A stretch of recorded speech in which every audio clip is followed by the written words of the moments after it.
Hello everybody, coming to you today. I'm all the way down to Ocala, Florida to pick up my John Deere A.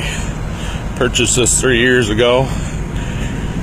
Figured out it'd finally be time to come after her.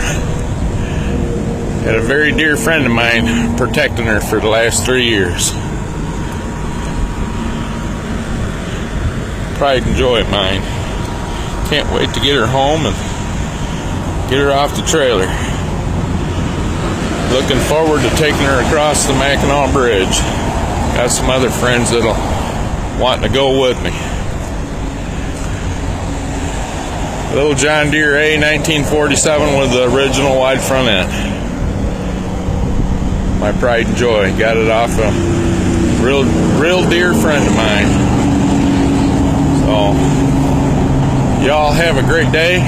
Be safe out there. Me and old Bella there, we got to get back on the road and make her back to Michigan.